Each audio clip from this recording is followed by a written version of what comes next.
ini untuk pemenuhan kebutuhan dalam negeri, ya.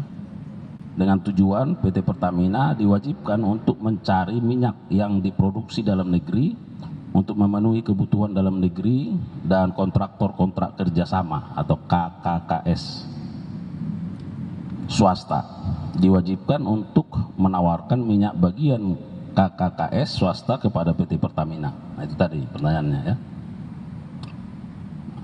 Jika penawaran tersebut ditolak oleh Pertamina, maka penolakan tersebut digunakan untuk mengajukan rekomendasi ekspor sebagai salah satu syarat untuk mendapatkan persetujuan ekspor.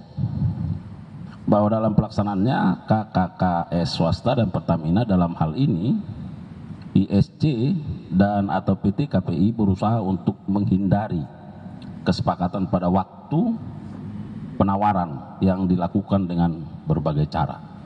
Nah, jadi mulai di situ nanti ada unsur perbuatan melawan hukumnya, ya. Bahwa minyak mentah dan kondensat bagian negara atau MMKBN yang dilakukan ekspor dengan alasan COVID-19 karena terjadi pengurangan kapasitas intake produksi kilang.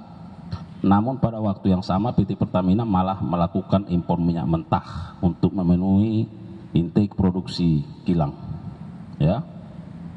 Perbuatan menjual MMKBN tersebut mengakibatkan minyak mentah yang dapat diolah di kilang harus digantikan dengan minyak mentah impor yang merupakan kebiasaan PT Pertamina yang tidak dapat lepas dari impor minyak mentah. Saya kira itu singkatnya. Nanti tentu akan dielaborasi selanjutnya dalam proses penyidikan karena ini masih penyidikan umum, ya.